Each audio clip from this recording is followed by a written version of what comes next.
On a aujourd'hui, depuis 30 ans, organisé le viol d'une souveraineté qui est la souveraineté du Congo, avec des frontières qui sont théoriquement internationalement reconnues, et une situation de non-droit dans laquelle, et c'est dramatique, se colle un génocide parce qu'en fait, ces bandes armées, pour pouvoir régner en maître, n'ont pas seulement conquis des territoires, elles y font régner la terreur.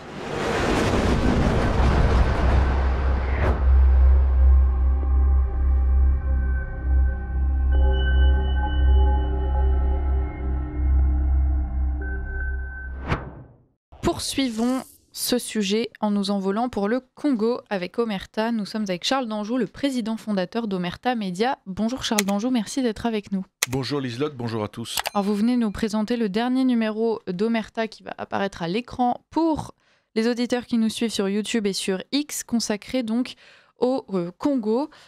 Charles Danjou, en choisissant ce sujet-là, vous choisissez aussi de briser un tabou, puisqu'aujourd'hui, un drame se déroule au Congo et personne n'en parle.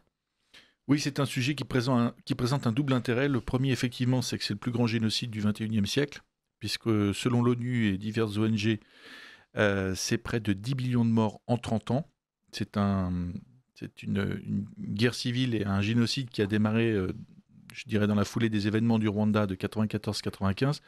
Et puis, il y a une deuxième grille de lecture aussi qui nous a intéressés, c'est qu'en fait, derrière ces massacres, eh bien, il y a une entreprise de déstabilisation de l'influence française dans cette région d'Afrique par le Rwanda et par ses parrains anglo-saxons, là aussi depuis 30 ans. Alors justement, sur Ligne Droite, vous le savez, chers auditeurs, même plus largement sur Radio Courtoisie, on essaie de parler des sujets qui intéressent la France et les Français. Aujourd'hui, la France, elle a quand même un intérêt au Congo. Et d'ailleurs, Thierry Mariani essaie souvent de le rappeler à notre antenne, mais donc aussi au sein de l'Union européenne. Est-ce que vous pourriez peut-être expliquer aux auditeurs en quoi ce sujet du Congo doit aujourd'hui intéresser et préoccuper les Français ? Alors le Congo, Kinshasa, la République démocratique du Congo, c'est près de 140 millions d'habitants qui sont francophones. C'est en réalité le premier pays francophone au monde. Et c'est un pays qui est une ancienne colonie belge, qui d'ailleurs n'a pas vraiment de contentieux. Il n'y a pas de repentance exigée par les Congolais vis-à-vis des Belges, bien que la colonisation belge ait été assez brutale. Mais aujourd'hui, la République démocratique du Congo se tourne plutôt vers la France parce qu'évidemment, elle cherche du soutien. Elle est depuis 30 ans la victime de son voisin, le Rwanda, qui est un petit pays. Quand on regarde la carte, le Rwanda est vraiment minuscule, mais par contre extrêmement agressif et surtout soutenu depuis 30 ans par les puissances anglo-saxonnes et aussi tout le lobby néoconservateur. D'ailleurs, en France, quand vous regardez les personnalités qui soutiennent le Rwanda depuis 30 ans, qui continuent de le soutenir d'ailleurs dans la guerre d'agression menée au Kivu, eh bien vous retrouvez toujours les mêmes, c'est-à-dire Bernard-Henri Lévy, Bernard Kouchner, Raphaël Glucksmann, vraiment tout le lobby néoconservateur qui est, je dirais, très actif sur ce sujet. Et la France, qui est en recul en Afrique quasiment partout, aujourd'hui trouve un écho très favorable dans ce pays, au Congo, bien que, je dirais, le comportement d'Emmanuel Macron et ses revirements successifs soient aussi analysés et compris sur place. La République démocratique du Congo attend la France, attend les Français. Et c'est intéressant parce que, justement, dans ce pays, les gens ont une vision très, très positive de la France. On n'est pas du tout dans le wokisme ou dans la repentance ou dans les positions qu'on peut trouver, dans les reproches qu'on peut trouver, par exemple, en Algérie. Et paradoxalement, notre présence y est très faible. Et l'intérêt que porte Emmanuel Macron pour ce pays est aussi très faible. Et ça s'explique une fois encore par l'influence très forte et la puissance de ces lobbies qui, depuis 30 ans, soutiennent le Rwanda, alors que la France n'a pas vraiment d'intérêt au Rwanda. Je le rappelle aussi, on va peut-être y revenir, mais la République démocratique du Congo, sur un plan économique, c'est gigantesque, parce que ce pays détient les toutes premières réserves dans des minerais précieux, comme le coltan, le cobalt, l'or aussi. Et donc tout ce qui est logique, tout ce qui est dans le sens des intérêts français devrait nous pousser à renforcer un partenariat avec ce pays. Malheureusement, c'est pas ce qu'on voit en ce moment. Alors justement, vous parlez de ces ressources qui se trouvent dans les terres congolaises. C'est bien évidemment l'une des motivations aujourd'hui des conflits qui ont lieu au Congo. Est-ce que vous pourriez nous en dire plus ? Alors l'Est du Congo, c'est la région de l'Ituri et du Kivu, où nous nous sommes rendus pendant près de 3 semaines, Régis et son cadreur. Et cette région, c'est une région qui regorge de minerais, dont on se sert par exemple pour faire les téléphones portables, etc. Le coltan, le cobalt, l'or, et il y en a d'autres.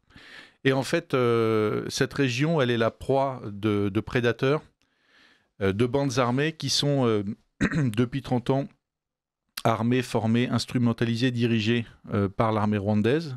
Ce n'est pas moi qui le dis, c'est l'ONU et des rapports d'ONG internationales. Aujourd'hui, je dirais c'est prouvé, c'est absolument pas contesté par qui que ce soit. Et la stratégie rwandaise, en fait, a été de créer une zone en fait, d'insécurité, une zone de non-droit dans cette région pour pouvoir s'accaparer ces ressources naturelles congolaises. Et aujourd'hui, c'est d'ailleurs dans tous les rapports aussi internationaux, le Rwanda exporte et vend sur les marchés internationaux des minerais qu'il ne produit pas parce que son sol ne détient pas de minerais. Voilà. Donc, on a aujourd'hui, depuis 30 ans, organisé le viol d'une souveraineté qui est la souveraineté du Congo avec des frontières qui sont théoriquement internationalement reconnues et une situation de non-droit dans laquelle, et c'est dramatique, se colle un génocide parce qu'en fait, ces bandes armées, pour pouvoir régner en maître, n'ont pas seulement conquis des territoires, elles y font régner la terreur pour que cette zone de non-droit, en réalité, devienne à court moyen terme une zone indépendante, un espèce de pays indépendant. Ils savent qu'ils peuvent bénéficier, ils en ont bénéficié du soutien des démocrates américains pendant plus de 25 ans. Là, l'arrivée de Donald Trump, pour eux, change la donne parce que Donald Trump a fait du règlement de ce conflit entre le Congo et le Rwanda une de ses priorités. Donc le Rwanda va devoir prendre un peu de recul. Il n'a plus les appuis qu'il avait au début. Au début, le Rwanda, et d'ailleurs son président Paul Kagame, réussissent à prendre le pouvoir dans ce pays et ensuite à étendre leur politique, à étendre leur influence au-delà des frontières vers le Congo, en direction de ces mines, parce qu'ils bénéficient du soutien de Bill Clinton, de toute l'administration démocrate, et aussi des Anglais, qui voient par ce viol de la souveraineté et cet établissement d'une zone de non-droit et de guerre civile, la possibilité de faire reculer l'influence française, la France qui était très présente au Zaïre. Le Zaïre, c'est l'ancien nom de la République démocratique du Congo. La France, c'était un soutien du général Mobutu. Et donc les Anglais ont tout fait avec leur proxy Paul Kagame, qui bénéficie lui-même d'un proxy qui s'appelle le M23 et d'autres groupes armés. Eh bien, ils ont tout fait pour que la France en fait parte et perde ses points d'appui dans la région. Alors, le Rwanda, en tout cas au début, semble seulement une force de soutien à une déstabilisation donc initialement menée par le M23, qui est une sorte de groupe rebelle. Est-ce qu'aujourd'hui, ces attaques de groupes armés, de ces milices, sont officiellement reconnues et revendiquées par le Rwanda ? Non, pas du tout. En fait, ils l'assument parce qu'ils ne le nient pas vraiment. D'ailleurs, ce n'est pas possible pour eux de le nier puisque ça a été démontré 1000 fois. Donc simplement, aujourd'hui, ils expliquent que... Et comme Trump met la pression pour que le président rwandais signe un accord avec les Congolais, ils expliquent qu'en fait, c'est plus leur problème, qu'ils sont au Rwanda et que finalement, s'il y a une guerre civile au Congo, s'il y a des bandes armées, c'est le problème du Congo. La question, c'est que ces bandes armées ne sont pas apparues comme ça par miracle. Elles sont apparues parce qu'il y avait le soutien rwandais, et sans le soutien rwandais, elles disparaîtront. Voilà, donc je dirais que le Rwanda est obligé de s'adapter aujourd'hui à une situation qui est que Trump veut que tout ça s'arrête. Et la seule manière pour le Rwanda de faire bonne figure par rapport à Trump et de ne pas s'attirer le courroux du président américain, c'est officiellement de se retirer de ce conflit, de prendre le plus de distance possible et en fait de régionaliser en fait ce conflit en guerre civile, c'est-à-dire que ils vont laisser leur proxy en fait occuper tout l'espace et expliquer qu'ils n'y sont pour rien et que finalement c'est au Congo de régler ces problèmes. Alors, on a donc cet homme rwandais, Paul Kagame, qui explique, qui est d'ailleurs donc le président du Rwanda, qui explique également, enfin en fait c'est Alain Juillet qui dans votre revue, parce que Alain Juillet vous donne un entretien, et explique qu'effectivement Paul Kagame joue sur cet esprit de repentance qu'on cultive énormément en France et avec Emmanuel Macron. Est-ce que vous pourriez nous parler justement de la façon dont il accuse la France et la façon surtout dont on peut se défendre? C'est Paul Hogarth qui rétablit quelques vérités à ce propos. Oui, la stratégie de Paul Kagame pour neutraliser la France, pour conserver les mains libres et que finalement continuer d'isoler la République démocratique du Congo, puisque la Belgique en fait est très peu active. C'est un pays qui en fait aujourd'hui est seul. Eh bien, c'est de jouer sur ce qui marche le mieux avec les Français, c'est-à-dire la repentance. Donc, il reprend une technique expérimentée par, par les Algériens et d'autres d'ailleurs, qui consiste à dire que l'armée française, très précisément, est complice du génocide rwandais. Ce qui, vous l'avez rappelé, et Jacques Hogarth le démontre, est totalement faux. Voilà. Mais c'est une rhétorique qui passe bien dans l'opinion, parce que c'est repris dans pas mal de médias mainstream, et c'est une rhétorique qui est développée par Paul Kagame, mais aussi par, je dirais, tous les acteurs de la repentance, tous ces acteurs en fait assez anti-français. Je parlais tout à l'heure du trio Bernard-Henri Lévy, Kouchner, Glucksmann. Si nos auditeurs font une petite recherche sur Google et qui tapent le nom de ces trois individus avec le Rwanda à côté, ils vont se rendre compte que c'est pas, je dirais, quelques déclarations, c'est vraiment une stratégie de communication depuis 30 ans pour faire baisser la tête aux Français et pour en fait faire passer l'armée française pour une armée quasiment de complices de génocide. Voilà. Donc tout ça est très bien orchestré et simplement, effectivement, aujourd'hui, la présence de Donald Trump change beaucoup de choses. Emmanuel Macron a été très timoré sur le dossier. Il n'arrive pas à se positionner parce que l'intérêt de la France le pousse vers le Congo, mais je dirais les visiteurs du soir le poussent vers le Rwanda et comme à son habitude, lui en même temps, il n'arrive pas à trancher alors que les intérêts, je le dis simplement d'un point de vue d'ailleurs économique, tout nous pousse vers la République démocratique du Congo. Au Rwanda, il y a un peu de tech, etc., mais il y a quasiment rien. Il y a du tourisme et un peu de tech. Bon, rien à voir avec ce qu'on pourrait trouver, les partenariats qu'on pourrait nouer avec le Congo-Kinshasa. Et on sait par ailleurs qu'aujourd'hui, c'est l'Asie qui regarde beaucoup du côté de l'Afrique. Et donc, c'est un terrain sur lequel la France et même l'Europe devraient rapidement se positionner et peut-être revoir effectivement leurs engagements politiques qui aujourd'hui donnent peu de fruits et même l'inverse. Est-ce que vous pourriez développer justement, donc aujourd'hui, quelle est la position de Donald Trump vis-à-vis de ce conflit? Vous nous avez dit que les démocrates avaient encouragé ce génocide et que ça risquait de changer avec donc Donald Trump. Donc pourquoi et comment est-ce que Donald Trump envisage les choses? Alors, l'intérêt pour Donald Trump, il est double. D'abord, c'est de prendre sa revanche sur les démocrates, puisqu'il sait très bien que sur ce dossier, c'est vraiment un dossier, c'est comme l'ex-Yougoslavie, c'est comme le Kosovo, c'est comme un certain nombre de dossiers diplomatiques. Ce sont des fronts qui ont été ouverts par les démocrates. Donc il y a, je crois, qu'ils souhaitent couper aujourd'hui l'influence démocrate, non seulement à Washington, mais aussi partout où elle se trouve sur la planète. Donc pour lui, c'est un dossier prioritaire. D'ailleurs, il force les Rwandais à faire la paix. Je l'ai dit, les Rwandais cherchent un moyen de contourner ça, parce qu'évidemment, ils ne peuvent pas se passer des minerais volés au Congo. Donc, ils vont devoir s'y prendre autrement et peut-être de manière un peu plus discrète. Et la deuxième grille de lecture pour Donald Trump, le deuxième intérêt, c'est justement ces terres rares. Parce que Donald Trump, que ce soit en Ukraine ou ailleurs dans le monde, il cherche des terres rares. Il veut faire... il est un peu le super VRP des entreprises minières américaines. Et au Congo, il y a un vrai sujet, puisque c'est un pays qui est vraiment... qui regorge de ressources sur lesquelles aujourd'hui... se sont positionnés les Chinois, les Canadiens, mais en fait assez peu les Américains et quasiment pas du tout les Français, malheureusement. Et donc le deal de Donald Trump, c'est forcer Paul Kagame à faire la paix et quelque part, un peu avec ce qu'il a proposé en Ukraine, donner des garanties, en fait expliquer aux belligérants que la présence américaine, finalement, va garantir la paix.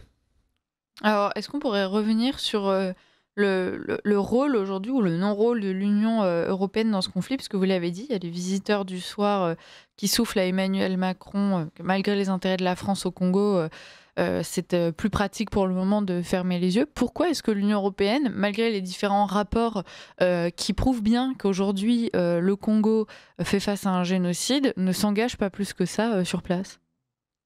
Ben, pour la même raison que Emmanuel Macron ne s'y engage pas plus sur place, c'est-à-dire qu'il y a un lobbying rwandais au sein de l'Union européenne qui est absolument énorme, et que, alors que l'Union européenne est très active sur certains sujets, notamment le sujet ukrainien, sur le sujet congolais, eh bien, elle est quasiment absente, et d'ailleurs, elle continue de financer le Rwanda. Je crois que c'est 45 millions d'euros de subventions qui ont été votés la semaine dernière, attribués au Rwanda.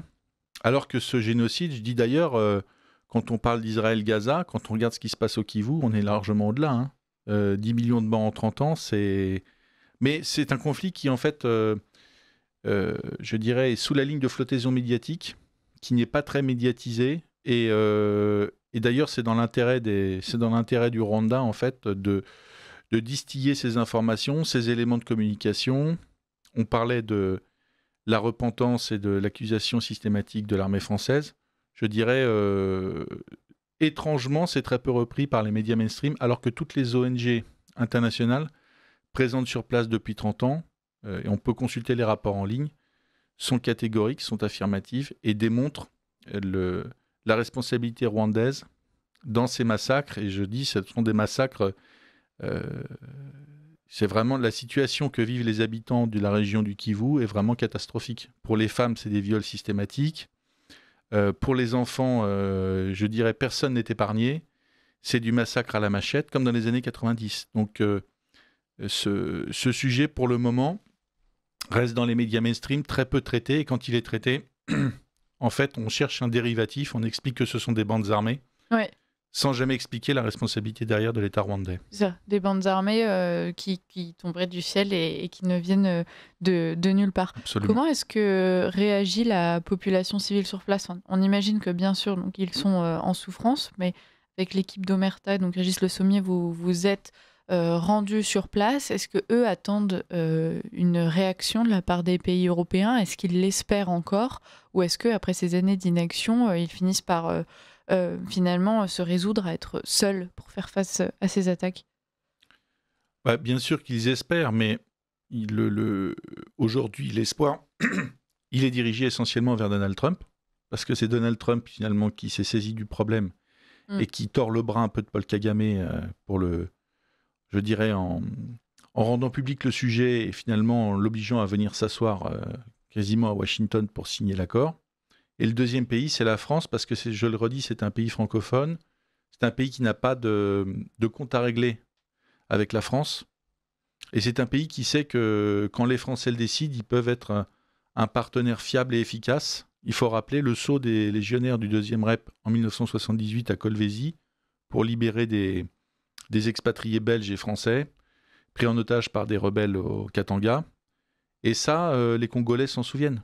Ils savent que quand la France le décide, eh bien, elle est capable de grandes choses. Voilà. Donc, malheureusement, pour l'instant, la démarche d'Emmanuel Macron est extrêmement timide parce que, je le redis, il a finalement du mal à choisir. Il est intoxiqué sur le Rwanda et il reste sur une position extrêmement timorée. Oui. Alors, peut-être qu'effectivement, une fois de plus, Emmanuel Macron a manqué une occasion de s'illustrer dans sa capacité à faire de la diplomatie, puisque c'est presque humiliant pour la France et pour l'Europe, parce que vous l'avez dit, le Congo a longtemps été donc une terre belge. C'est presque humiliant que ce soit aux États-Unis d'intervenir et de s'emparer de cette crise. C'est-à-dire, diplomatiquement, on n'envoie pas un très bon message non plus au reste du monde. Mais surtout, ce qui est terrible, c'est que depuis le premier mandat d'Emmanuel Macron, on s'est fait sortir de quasiment toutes nos positions traditionnelles en Afrique. Le Mali, le Niger, le Tchad, on est quasiment sorti de partout. Il reste très peu de pays. Il reste la Côte d'Ivoire, le Gabon. Et là, finalement, à peu de frais, Emmanuel Macron pouvait reprendre des positions. Quand vous parlez aux Congolais, vraiment, ils attendent les Français. C'était tout à fait possible, il y avait pas de contentieux, il n'y avait rien. Voilà, il fallait juste du volontarisme, il fallait accepter de prendre une position plus ferme vis-à-vis du Rwanda, il fallait s'investir. Voilà. Mais aujourd'hui, effectivement, 140 millions d'habitants qui parlent français, un pays qui aujourd'hui qui a été abandonné en fait par les puissances européennes, qui est un peu livré à lui-même, qui aujourd'hui se tourne vers Donald Trump parce que Donald Trump lui a tendu la main. Mais il y a toujours d'ailleurs une place importante pour la France. Si la France, évidemment, s'assume comme elle est traditionnellement et ne se présente pas comme une puissance donneuse de leçons, une puissance woke, on en parle souvent. Ça, c'est un sujet qui parle beaucoup aux Africains. Ouais. Ils nous disent les Français sont les bienvenus, mais vous devez nous envoyer des gens normaux, pas des, pas des artistes, on va dire ça comme ça. Oui, effectivement, le message est clair. Mais c'est un sujet d'ailleurs, je crois, dont vous nous aviez déjà parlé, la façon dont ce wokisme en France est perçu en Afrique. Merci beaucoup, Charles d'Anjou, de nous avoir présenté ce dernier numéro d'Omerta. On le disait en kiosque depuis mercredi, chers auditeurs. Donc vous pouvez vous le procurer. Je crois que Franck va le faire apparaître à l'écran. Voilà. Pour ceux qui nous suivent sur X et sur YouTube, République démocratique du Congo, silence, on tue, c'est le titre de ce dernier magazine. Charles d'Anjou, merci beaucoup. Je vous informe aussi, chers auditeurs, que vous pourrez retrouver un reportage à ce propos, Congo, les mines de sang, donc, qui est à retrouver sur l'application d'Omerta. Vous pouvez aussi vous rendre sur le site internet, sur leur chaîne YouTube, si vous voulez creuser le sujet. Donc merci pour tout ce travail de terrain, Charles d'Anjou, une fois de plus. Et puis on vous retrouve très bientôt. Merci Liselotte, merci à tous.